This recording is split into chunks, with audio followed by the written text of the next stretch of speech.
Est-ce qu'il y a du monde ce soir? Faites du bruit pour James Dino.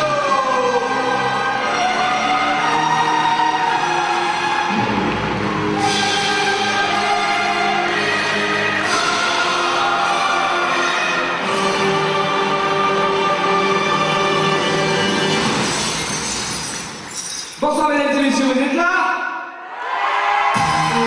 C'est parti, tout le monde est dedans, les même si vous êtes assis. La réceptivité ce soir à Aix-en-Provence. Mesdames et messieurs, voici notre ami belge, James Dino, le fils du commissaire. Le fils du commissaire. Le fils du commissaire. Qui est déjà monté pour le montage, les guitares instrumentales, balance une boule, Big Bang, c'est le strike. C'est James Dino Hype, et du kiff le style. Opérationnel, opérationnel, international, à fond, sur la nationale, irrationnel, en convoi exceptionnel, du confessionnal professionnel. J'apporte la bonne nouvelle et mon concept parce que je suis dopé, parce que ça fait 10 ans que j'écris des raps sans jamais stopper. Moi, je suis venu au rap par hasard à l'âge de 17 ans, donc j'ai 28 ans aujourd'hui, et puis j'étais à l'école et j'ai découvert en fait le rap français. Bon, le rap vient évidemment des States, c'est à la base il est anglais, mais moi je l'ai découvert par le rap français. C'est seulement après que j'ai compris que le rap français était inspiré du rap anglais. J'étais même pas au courant, donc voilà. Et voilà. Mais moi c'est par pur goût musical, hein. C'est pas pour ni pour représenter, ni pour faire passer un message. Ça a toujours été par goût de la musique et de la technique, quoi. Est-ce que le clip Le fils du commissaire, ça retrace votre histoire? Non, pas du tout. Ça aurait pu retracer mon histoire, mais non, c'est romancé. Enfin, le titre est vrai, parce que voilà, mon père est commissaire de police, mais non, la romance.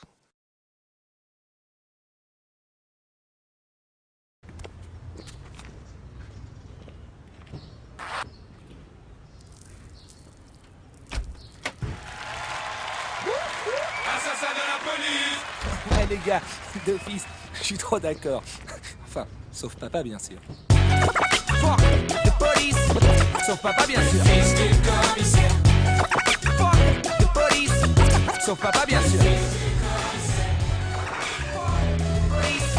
Sauf papa bien sûr. Fils du commissaire. Fuck the police! Sauf papa bien sûr. Fils du commissaire. J'ai vu l'échographie du fils du commissaire et sache que déjà tout comme son père il portait la moustache. Bébé son père mettait de la bière dans son biberon devant les polars bidons qui passent à la télévision. Dis donc c'est clair qu'il était fier. Sa mère était câline, elle était sa secrétaire à la brigade canine. Le père a dit mon fils aura le sens de la justice, il sera commissaire, oui monsieur, la police.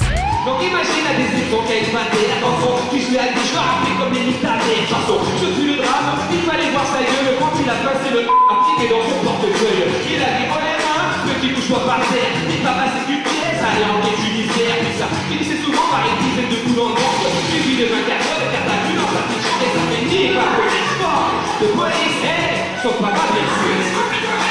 Nique la police fort, de police, sauf papa bien sûr. Nique la police fort, de police, sauf papa bien sûr. Nique la police fort, de police, Tu es auteur, compositeur, interprète. Et de quoi parlent tes textes? Et comédien. Moi, je t'ai disais dit, t'es pas là pour représenter. Mais... Non, moi je suis pas là pour représenter. Ça gêne d'ailleurs certains de mes compatriotes parce que il y a pas eu beaucoup de Belges dans le rap qui ont eu l'occasion d'aller en France et avoir une signature en maison de disque. Donc ils attendent de moi un peu que je les représente, mais je les ai jamais représentés, ils m'ont jamais représenté. Et je suis pas là pour porter leur vécu sur mes épaules. On a tous des vies différentes. Je suis pas là pour commencer à représenter la Belgique comme si il y en avait qu'une et que tout le monde ait les mêmes. Mais bon, voilà. Donc voilà. Pour ce qui est du message, en fait, on passe toujours des messages. Vu que c'est de la chanson francophone, il faut quand même que ce soit des choses cohérentes, un minimum. Donc on passe toujours des messages sans s'en rendre compte. Mais jamais les messages ne sont prémédités. En fait, jamais je me suis dit, voilà, je vais faire passer tel message, je vais dire ça, je veux que ce soit ça qui passe. C'est dommage parce que je pourrais le faire en plus. En l'occurrence, maintenant j'ai l'occasion d'avoir des caméras ou des micros et j'ai l'occasion d'avoir la parole. Donc c'est vrai que je pourrais réfléchir un peu plus à me dire voilà qu'est-ce qui me tient à cœur, qu'est-ce que j'aurais envie de dire. dire, qu'est-ce qui est intéressant à dire, et voilà. Mais j'y ai jamais réfléchi. Donc pour l'instant, sur le premier album, c'est plus des chansons qui parlent de ma propre vie, Descriptive un peu, de mon avec des vécu. mots, Voilà, par exemple, le fils du commissaire, alors j'en fais une espèce de petit film, ou alors ma vie de célibataire qui parle un peu de l'état de mon appartement, du laisser-aller général, ou alors de l'alcool, parce qu'on a fait beaucoup de soirées alcoolisées, on a beaucoup d'amis qui tiennent pas l'alcool et qui sont agressifs, qui sont chiants, donc j'ai fait une petite chanson pour ça. Et puis voilà, donc il y a une autre chanson qui s'appelle Rissos Rien qui parle un peu des années que peuvent rencontrer les jeunes qui n'ont pas de boulot, qui sortent de l'école et qui sont un peu en galère et qui n'ont pas d'argent, qui n'ont rien. Bon, voilà, donc ça parle un peu de ma vie personnelle, quoi. Et qu'est-ce que vous pensez du rap de Skiddy En fait, il y a plusieurs types de rap. Il y a le rap conscient, donc un peu comme IAM ou même NTM, donc plus des revendications sociales et tout, un peu plus du rap intelligent, on va dire, qui sert à quelque chose quelque part. Ou alors tu as plus le rap comme Booba, Rof, qui est en fait ce qu'on appelle du rap game.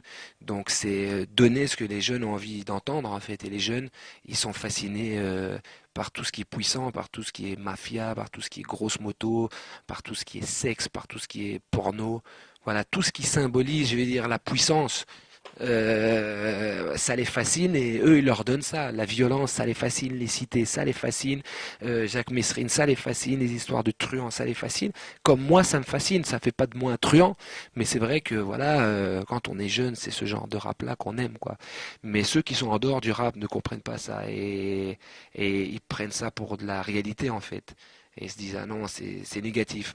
Et c'est vrai que c'est négatif, mais ça reste de la musique. Donc voilà, alors il faut aussi critiquer le cinéma de gangster qui plaît beaucoup, qui marche beaucoup, les films d'horreur. Alors on interdit tout, on enlève tout.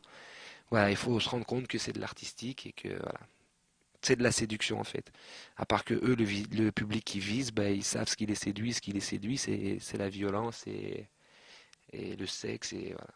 Malheureusement, ou voilà, ou heureusement. Est-ce qu'on peut pas aussi les emmener plus loin ou vers autre chose ou, tu disais, parce que l'art, il doit servir à quelque chose. Donc, non. Je suis pas persuadé que l'art doit servir à quelque chose.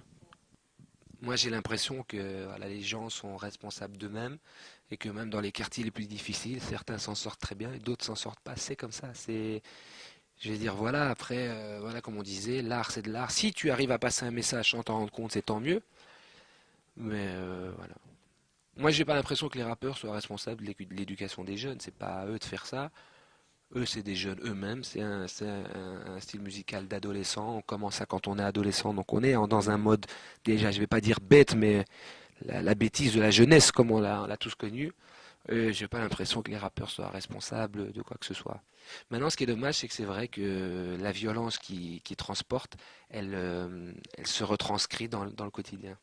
Ça, c'est dangereux. J'arrive en direction du monde avec un homme rouge. Je lui dis, tu sais ce qui est bon, toi. Je lui dis, bouge, je lui dis, écoute, vas-y, lance-toi, ne casse pas les couilles pour quoi tu penses. Je lui dis, allez, comme ça, et je lui dis, casse pas tes jours, sinon en fait, je compte, t'es pas parti. J'appelle mon gueule, il est boxeur, à péter ta gueule. Je lui dis, c'est ce code parce que c'est pas qui je suis, moi. Le gars qui n'a pas que ça à foutre, que tu connais des fous. Oh, tu te calmes, mon vieux pote. J'ai validé ta mère, toi, boum. Pardon, je l'ai fracassé en deux, sans qu'il coule, c'est parti en couille. Pour du coup, le type s'est excusé et tout, il m'a dit, et est-ce que tu bois, c'est pour moi une bière, une chose carrette plus loin, je suis diplomate. J'ai dit les trois, qu'est-ce que tu crois? C'est pas que je suis le roi, pourquoi tu me respectes le doigt de surcroît? Explique-nous comment vous composez, comment vous créez ensemble la musique, ou qui crée, qui fait les paroles, En fait, c'est pas moi qui ai réalisé l'album. J'ai fait un morceau dessus parce que bon, je fais la composition depuis pas très longtemps. Le gars qui a composé la majorité des morceaux, c'est Orfeo et Dino, qui a fait aussi 4-5 morceaux sur son propre album. Et bon, quand moi, si j'ai fait composer un morceau, après le gars qui a réalisé tout l'album, il leur fait le morceau, mais à sa manière, quoi, pour que l'album ait une couleur, une seule couleur, quoi. Donc, Voilà, mais il se peut que pour le deuxième album, comme on a partagé en fait toutes les scènes, on a fait 80 dates cette année, donc on vit ça en fait beaucoup plus ensemble que moi avec mon beatmaker de base, qui est un bonhomme avec qui je bosse depuis 10 ans, donc ça nous tenait à cœur de faire le premier album ensemble, mais il se peut que sur le deuxième, on bosse beaucoup plus ensemble vu qu'on sait ce que les gens ont besoin, on a l'expérience de la scène et qu'on sait que voilà, tout se passe là en fait.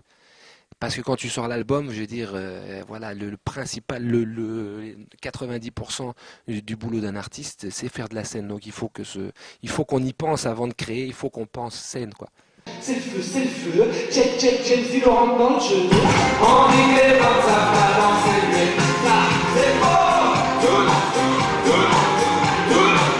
C'est faux, la vérité, je la sais, c'est que les femmes savent pas danser. Le seul homme qui sait danser, c'est Michael Jackson. Les blancs ne savent pas danser, je suis pas raciste, les poètes sont faits, quand ils bougent sur la piste, ils sont coincés.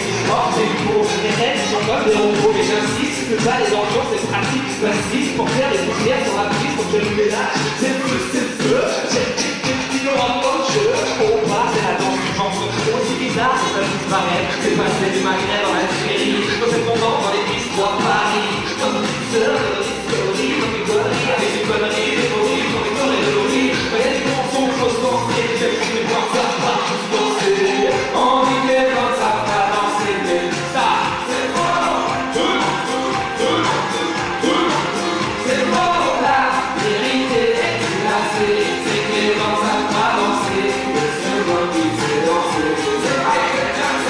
Comment vous réinterprétez vos chansons sur scène? Parce que y a quoi comme liberté sur scène? Au niveau même de la musique ou des voix, je vous entendais en balance tout à l'heure, vous composez en même temps sur scène. Vous avez des idées au fur et à mesure?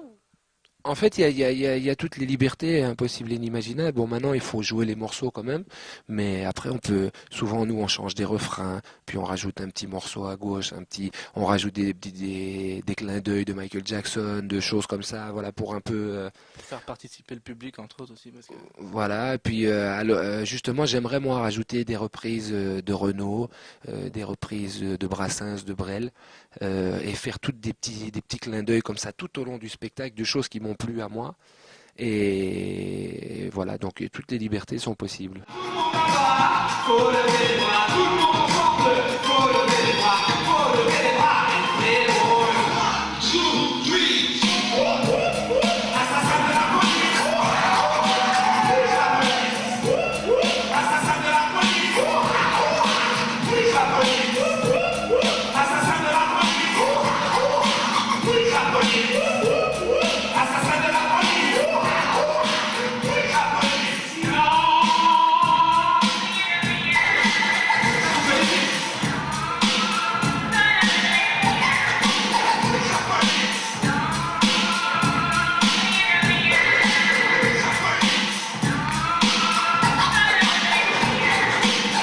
Ok, tu coupe ça. Comment ça, nique la police? Comment ça, nique la police? Quoi, tu niques la police, toi? Bah, comment ça, tu niques la police? Tu niques la police, toi? Bah, Comment vous définissez la chanson française? Ben, la chanson française, en fait, c'est de la chanson qui est française, c'est de la chanson qui est francophone. Voilà.